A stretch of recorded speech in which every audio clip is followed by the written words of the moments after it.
This is Leafs Morning Take with Nick Alberga and Jay Rosehill. Now we've got a fight started here right off the bat with Rosehill. 30 minutes of live, nonstop Leafs talk starts now.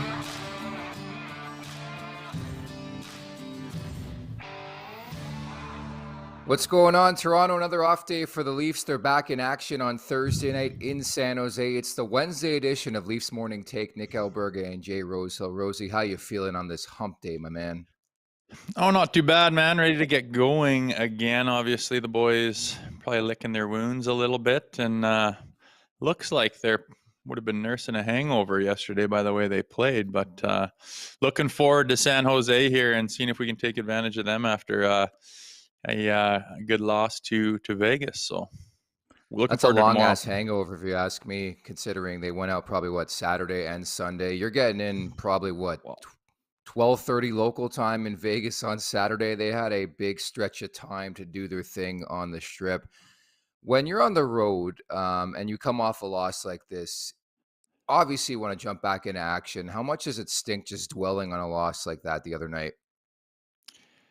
Yeah, it's what you'd expect. It's so much nicer to have those couple of days. I mean, you're there. Every meal you eat is with the guys, and the coaches and GMs are all around. You see them in the lobby of the hotel, and you're trying to, fill your day and stay active or get some rest or whatever the heck you're doing. And when everyone's happy and it's, hey buddy, how's it going? What are you guys doing today? Like, everyone's happy because you just won. And it's like, yeah, we know what we're doing and we're building on that for a couple of days here. Enjoy the time off. Maybe you can get a tea time somewhere. And, if you guys go golfing and like things are just better. But when you're coming off a loss, practice is longer, it's harder.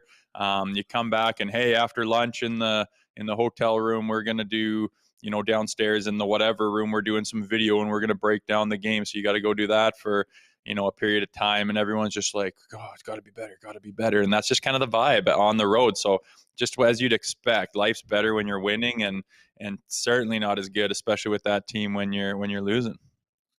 Remember to subscribe, smash that like button, leave us a review. Don't forget to check out theleafsnation.com for the very latest happening here in Leafsland, and there's a lot happening. We're just 7 games in. They're 4-3-0, 1-1-0 on this 5-game road trip. Next stop against San Jose coming up on Thursday night. Let's get over the boards.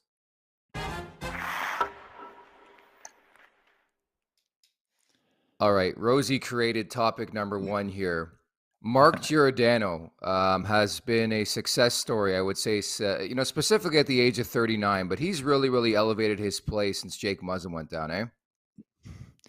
Yeah, I just like Gio. I watch him out there and he's just so reliable, right? He's in the right places. He's never scrambling around. He provides that solid defensiveness every time, there's a breakdown or a bad pinch or an odd man rush or a missed assignment. You don't really see number 55 being the root cause of it. I mean, you look at what he gets paid, $800,000. You try and go get me a defenseman who can give you that for $800,000.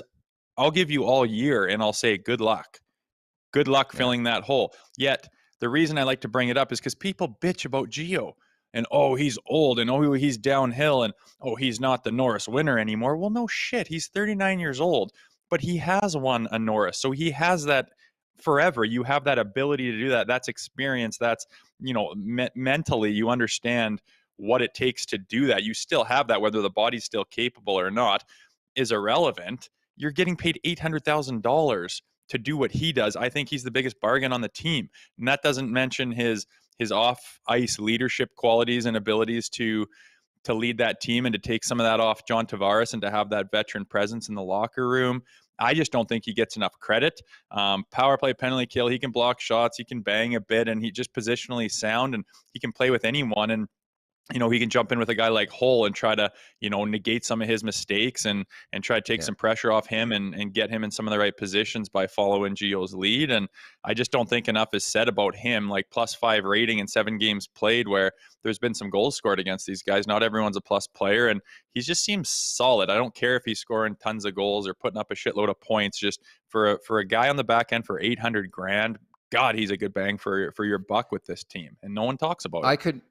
I could not agree more. I think when you look at the early season, the fact that I don't know who's talking on your timeline, but I don't see much in terms of Mark Giordano conversation on mine. I think it's a good thing.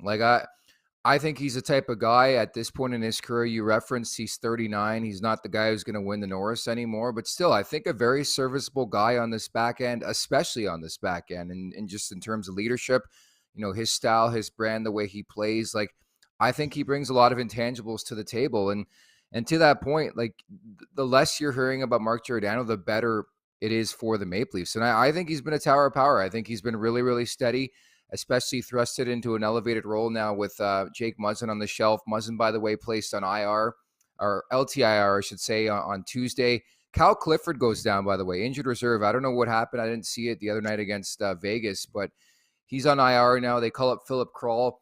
Dare I say they're missing Timothy Liljegren? We did see at practice on Tuesday for the Toronto Marlies in the AHL, Liljegren and Jordy Ben were skating. So that's a welcome sight, because I think you have to find a way to get Justin Hall out of the lineup. And I'm just being bold about it. Like there's no other way around it, Rosie. Justin Hall should not be in the NHL right now, in my opinion. Yeah, I mean, I try not to knock on guys too hard, Yeah. and be that media guy who's just slamming guys left, right, and center because it's so easy to do. But in Sure. fairness, that number 3 has caused some pretty vital plays throughout some of the losses that they've had this season, and they're ones that it's not typical ones of an NHL defenseman. It's a panicky, just wing it backhand, not take the time to get it to your forehand or to protect the puck or to eat it or buy some time when you're not sure what the play is in a pressure situation.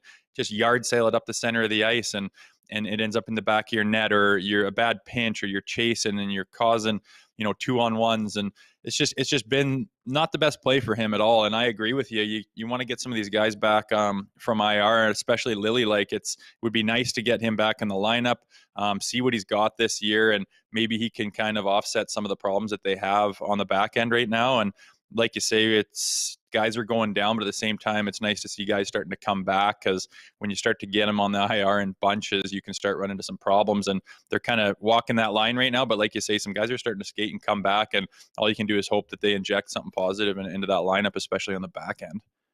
I love how you already have a nickname for Liljegren. He hasn't even played a game yet. It just shows me the type of guy you were in that dressing room. You just had something good to go at all times. So Timothy Liljegren could be closing in on a return. And I'm not trying to rip on Justin Hall. I'm just calling a spade a spade. He has not been good.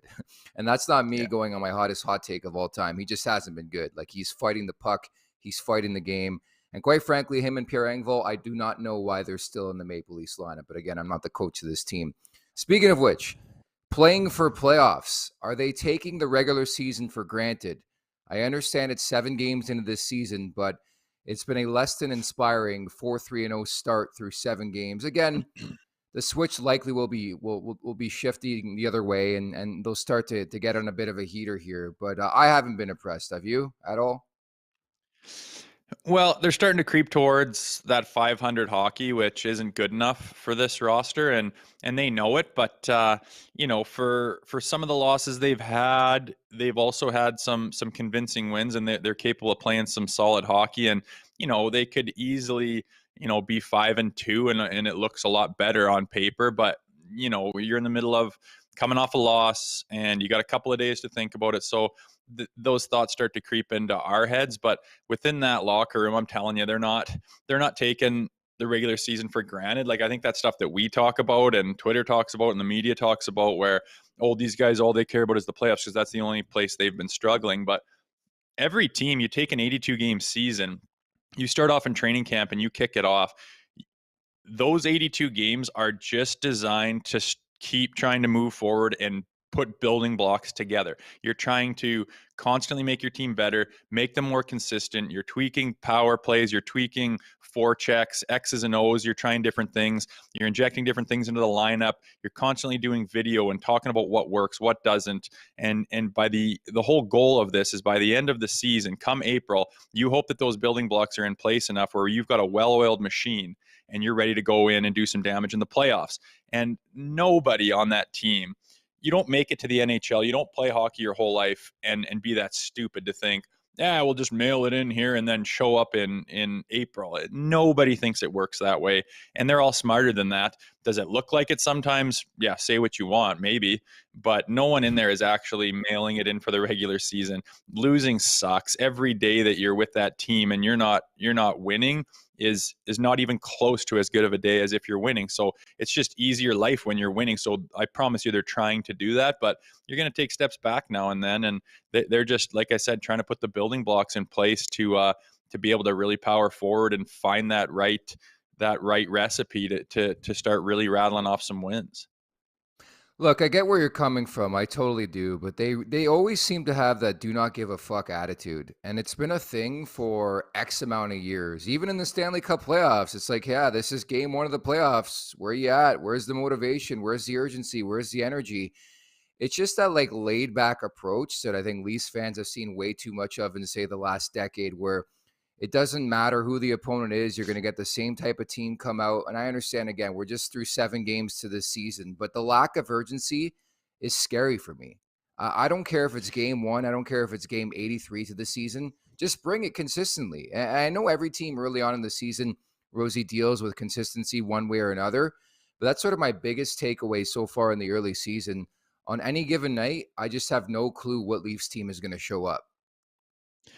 Yeah, I agree with you. I know what you're saying. It's the frustrating thing about this team because you know it's in there and you know they're capable of it because they're good games. Take the Winnipeg game, for example. I mean, why Exactly. did they win that game? They came out guns blazing. They came out with Yeah. energy, effort, and intensity, and it was just wave after wave of fucking trying and going and just running at it, and every guy was just inspired. And then you watch them in Vegas, and they're just like no one decides to try to turn that on. It's like you have to do something different. Everyone's kind of playing their game and hoping, oh, I hope this works out, or I hope we score this shift. I hope something happens to me that's good. I hope I get a break. I hope I get a bounce. I hope. And it looks like that. And, the easiest thing you can do that you can control is your effort level and your energy level and your intensity and how hard you bring it. And I know what you're saying. Sometimes you watch this team and you're just like, fucking do something. It's been 2 periods of nothing. Like someone fucking. Sometimes that's why that fourth line I've always said needs to have a different look to it, where they're capable of inspiring the team by running someone, dumping it, working your balls off, and saying, "This is what it fucking looks like. Now you do it." And then that top line gets out there and starts, playing inspired hockey. But I agree from top to bottom. Sometimes this roster, I'm just like, is anyone going to like try something to win this game, or are we just going to keep doing this? And then sometimes they just keep doing that for 3 periods, and we're left frustrated as hell. I'm just looking for a sign of any pulse whatsoever. I get it's hard to get up for games. It's the National League. The Stanley Cup playoffs are all that matters. But I think they're sadly mistaken if they think they're just going to get there, because you look at the Atlantic Division, and we're going to try to do a roundup of the Atlantic Division every Wednesday or Thursday. And again, we did it last Wednesday. So we'll look at the standings so far. To me, the biggest surprise, and more so because of their injuries, Rosie, it's the Boston Bruins, right? And you've had some battles with that team. We showed one on yesterday's show, you're about with Milan Lucic, but Boston always seems to defy logic, right? You look at that roster, you look at how many injuries they've had, and yeah, they're first in the Atlantic. It's like, oh, here we go again. It really feels like the last dance. Patrice Bergeron's getting older. Brad Marchand's not even healthy yet. David Krejci's back in the mix, but Boston does not skip a beat. Jim Montgomery's done a great job so far. Yeah, I agree. Like I didn't have them pegged or really on the radar to do much damage. You kind of thought middle of the pack kind of thing, and then you see them go down with some pretty key pieces being injured, and then you look around and like they're 6-1 and they're 3 points clear of second place from Florida there, and to really start to pull away with a depleted lineup is pretty impressive, and I don't think it's something that a lot of people slated them for right now.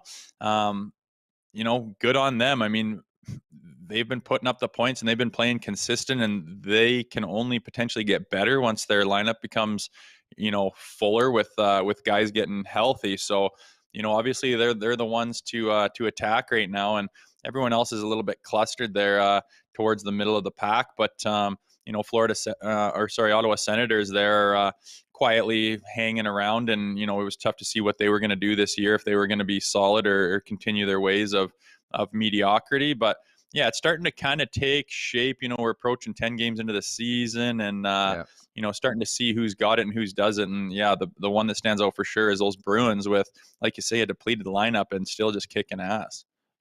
Again, it's early, but again, you look at this division. I think it's right there for the taking. You look at the Florida Panthers. I think they sacrificed regular season success to have more success in the Stanley Cup playoffs by picking up Matthew Tkachuk, and so far, that's pretty much been the case. That was an ugly loss last night against the Chicago Blackhawks, and I know it was really hard on Toronto last week for losing to Arizona. I would be also equally as pissed off if they lost to Chicago. So it's going to happen to every team, as you like to bring up on last week's show, and I get it. I just think you look at this division specifically. I think first place is up for grabs. I think the Leafs have the potential to win the division for the first time. I think Tampa's going to do their thing. They're going to coast. They look like a vulnerable team for the first time in a while. I watched the majority of that game last night against the Los Angeles Kings. They just don't look like the same Tampa team. A, I think they're missing Ryan McDonough, who's now with Nashville. And B, not having Tony Cirelli in that lineup is a big-time difference for Tampa, albeit they can flip that switch in like 2 weeks from now, and everything I say you could just be laughing at. And then you have teams like Buffalo, hot start, shitty end of their road trip in Seattle. They got pounded last night. I think Detroit's a much better team. Dominic Kubalik's been a massive, massive story coming over via free agency, especially with Bertuzzi and Vrana down right now for Detroit. And then you look at Ottawa, right? Like, I just think in general that division is wide open and it's there for the taking, and the Maple Leafs should be gunning for anything at this point in time. At the very least, I can tell you, Rosie, covering this team the last couple of years, they should not be in the game of trying to pick their postseason opponent, and it is perfect with the topic of today's show, because I don't think anything's given to this team, is what I'm trying to say. No, nothing's given in this league in general, and you touch on the Lightning there, the success they've had for a long time, and that sustained success is really difficult to do. And like you say, their core isn't quite what it was, but they've come off to a bit of a struggle, and that happens. It's maybe a bit of a hangover from years of success, like big time success. And then you look at with Boston coming out, and like they're just a well-rounded organization. They've just sustained success. They can keep making little runs at it. They've had some big years, back, in the last decade or a little bit more, winning cups and everything. And they're just pretty well-rounded. But like you say, when you look at the middle of that thing, it's kind of up for grabs. There's kind of a well-rounded, everyone's kind of seeing who's the big boys. There's no one that's running away with it. There's no one that's untouchable. Anyone can slip down to the bottom there with a bad week, and anyone can jump up high if they go on, a 3-4 game win streak. All of a sudden you're up at the top of that division. So I totally agree that it's up for grabs. And obviously, watching what we watch, you just want this Maple Leafs roster to start to put something together and get your stars going and start to steal games and really steamroll teams like I think they're capable of. It's just a consistency issue so far. I can't believe November is next week. Like, it's really, really crazy how quickly time is flying. And next thing you know, it won't be early anymore in this NHL world. Meantime, the wrap-up is brought to you by our friends at PointsBet Canada.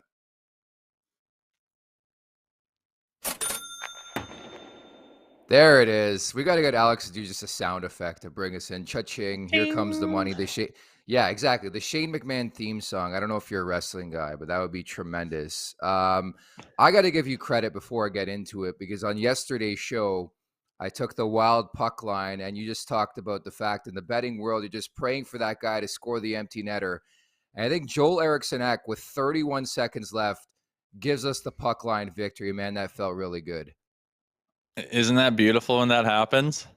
Yeah. I always find myself taking that, and then it's a closer game than you thought, and you're just screaming at the TV where it's an empty netter and you're just wanting them to yard sale it. But it doesn't always happen, but obviously it came through that time. Those are the funnest wins, is guaranteed wins, and you're watching the guy just cruise to the empty netter and pot it. So I wasn't watching that game, but it was good to see that we covered there.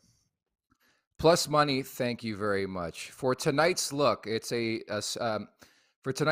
light slate in the NHL. There's not much going on.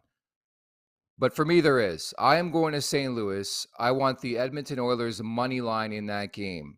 Reason number one, back on Saturday in Edmonton, St. Louis goes in. I think they tossed the perfect game. They were tremendous. A 2-0 victory. They shut down McDavid and company. And number two, I can't remember the last time Connor McDavid was held pointless in back-to-back games. And that's what St. Louis is looking at tonight. So I think the Oilers are going to have a bounce-back effort against the Blues. And I'm looking at the value around even money last time I checked. I like the Edmonton Oilers on the road in St. Louis. And it's probably just a McDavid factor, I'll be honest about it. Yeah, I hear you. It's I think it's going to depend on their start. I might wait for the game to get going and see what happens in that first 5 or 10 minutes and see what the line does. Because my God, can this team ever come out, lay an egg, and be down 2-3 nothing? And it looks like, wow, you just mailed it in today, and this is going to be a tough one for the Oil. Who knows how bad this is going to get? And then you get McDavid and Draisaitl and some of those guys just to do their thing, and all of a sudden, bing, bing, bing. Like I was over at a dinner their last game there, and they're, what was it, 3-1. And then next time I turn around, it's like 5-3 Oilers. And it was just, the way they can turn it on with their firepower and their offense. And let's be honest, that guy, Connor McDavid, anything can happen. So I like that play with them, but I'm going to wait and just see what happens. If they lay another egg, you could really get that money line really hard and then just hope that they do it again and come back with some firepower to end up winning the game. But that's not a winning strategy to keep relying on that to come out and lay an egg and, kind of shit the bed for the first 10 minutes, first period of the game, and then expect Connor to do that every single night. It's not a winning formula, but it seems to be what they're doing lately. So I like the play with them winning, but like I said, I'm going to wait and do a little bit of a live bet and see if we can get that value up a little bit.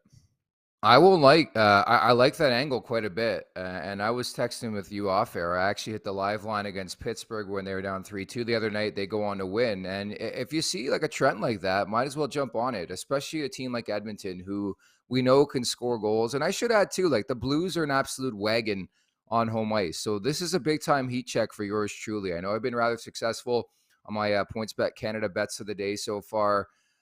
I don't know how I feel about this. I'm probably half in terms of mentality if this bet's going to hit. It's not my tightest bet that I've put out there. But again, I have faith in Connor McDavid. I have faith in a guy who is by far the best player on the planet. So that's my look today. Tail, if you'd like, let us know if you'd like to tail or fade me. The Edmonton Oilers money line. Important to stress that, not so much the puck line against the St. Louis Blues. But the Blues are a wagon on home ice. But that's a pivotal game there in the Western Conference. Again, I should mention, too, if you want to get interactive with us, you can leave us a message, your thoughts, your comments, your concerns, a question for us moving forward in this Maple Leaf season. We're just 7 games in, but again, it's already felt like it's been an eternity. So make sure to plop that right in the chat. We'll bring it up here on air. Should ask you, too, have you been on one of those California swings? Yeah, totally. It's a good trip. Guys look forward to it. And usually it's kind of an extended stay because you're going to go out there and, deal with that time change. And, when we went out there, we'd stay in Malibu. You'd stay at like Shutters is like some famous place in Malibu, apparently, but pretty nice hotel. Go down there and then, you're a quick drive into LA, quick drive to Anaheim. You're closer to San Jose, and you just kind of set up shop there for a few days. And then, guys are cruising on the beach bikes down the paths, and they're going out for dinner, and you're seeing, some, like, I don't want to say celebrities and stuff, but you see people that are recognizable, eating at these different establishments. And it's kind of a fun time to get out there and set up shop and, get away from a hockey hub or Canadian winters or whatever and kind of set up shop in California. It's definitely one you kind of look forward to. Yeah, I think they tend to go fishing quite a bit when they do this California road trip. It usually happens later on in the season. Correct me if I'm wrong. And I just wonder how many ISO shots we'll see on Thursday of both Joe Thornton and Patrick Marleau. How much B-roll do you think we're going to see on those two guys? I'm fucking tired of it. I'll be honest. Like, those guys are irrelevant in my opinion to Leafs history. I know they're legends, but like, they didn't do much for the Leafs. Yeah. Well, I think they're more legends in San Jose than anything. So I think when they come into town, they'll kind of put together that storyline and show them in both uniforms and whatnot. But yeah, I understand. I think those guys are probably enjoying themselves just going fishing nonstop right now. So they're probably enjoying life and out of this market and out of this spotlight. So I imagine, I wonder who they're cheering for actually, if who their wagon is these days now that they're not putting in the time with either organization. Yeah, they're just chilling out. I think Thornton still hasn't officially retired, by the way. He might be even skating with San Jose, but there's nothing cooking there. I Right. hope for Toronto's sake, and I can tell you watching the game last night, Timo Meier still doesn't have a goal. That guy is horny for shots right now. He's shooting from everywhere. And just because it's the Leafs, I could see Meyer scoring his first goal this season tomorrow. Like I'm telling you, he was throwing everything but the kitchen sink at Vegas in the third period. I was on Vegas yesterday, by the way. Aiden Hill making his return to San Jose. They win that game on the back-to-back. Bruce Cassidy has just done a tremendous job. He's such a good coach. We saw it with Boston for years, now with the Vegas Golden Knights. But they better take care of San Jose. I'm tired of using the phrase trap game, but it really is because San Jose's crap this year. I'm telling you, they're going to be in the Connor Bedard sweepstakes. Yeah, that's kind of the theme around them for sure. And yeah, like the trap game. I mean, Toronto's kind of famous for falling for those, right? But hopefully they're learning their lesson going in there after a tough loss in Vegas, and they're ready to redeem themselves and not go down to that 500 hockey. And trap game or not, it's hard not to look at the standings and the abilities of the team that you're playing and to kind Yes. of say, oh, what's this game going to look like? And then kind Points of night. assume, Yeah. well, yeah, we're going to be rolling them. We're going to be, smothering them. It should be, a lot of opportunity to work on this and that. And then all of a sudden you show up and you're just kind of waiting for that to happen, and it doesn't happen because no team in the NHL lays down and dies, and the San Jose Sharks aren't going to. So I just hope they get that maturity throughout their roster to understand that you got to bring it against every single team. You got to bring it against the Arizona Coyotes. You got to bring it against San Jose Sharks, and hopefully they've learned their lesson and they're a little bit pissed off from their effort in Vegas. And I'm looking for them to come out hot. I'm looking for Matthews to have a couple of points, hopefully a couple of goals, and time will tell. I like your thinking. We'll leave it at that. Again, we'll be back on Thursday at 11 a.m. Eastern Time. We'll tee up Leafs and Sharks from the Shark Tank. And also a special guest, pro poker legend Daniel Negreanu will drop by. We're going to touch base with him a bit later on today. We're going to play that for you tomorrow. Big-time Vegas Golden Knights fan, obviously living in Vegas. But he's a Toronto Maple Leafs fan at heart. That's where he grew up. So we'll talk with Daniel Negreanu coming up tomorrow. For Jay Rosehill, I'm Nick Alberga. Thanks so much for listening. Take care.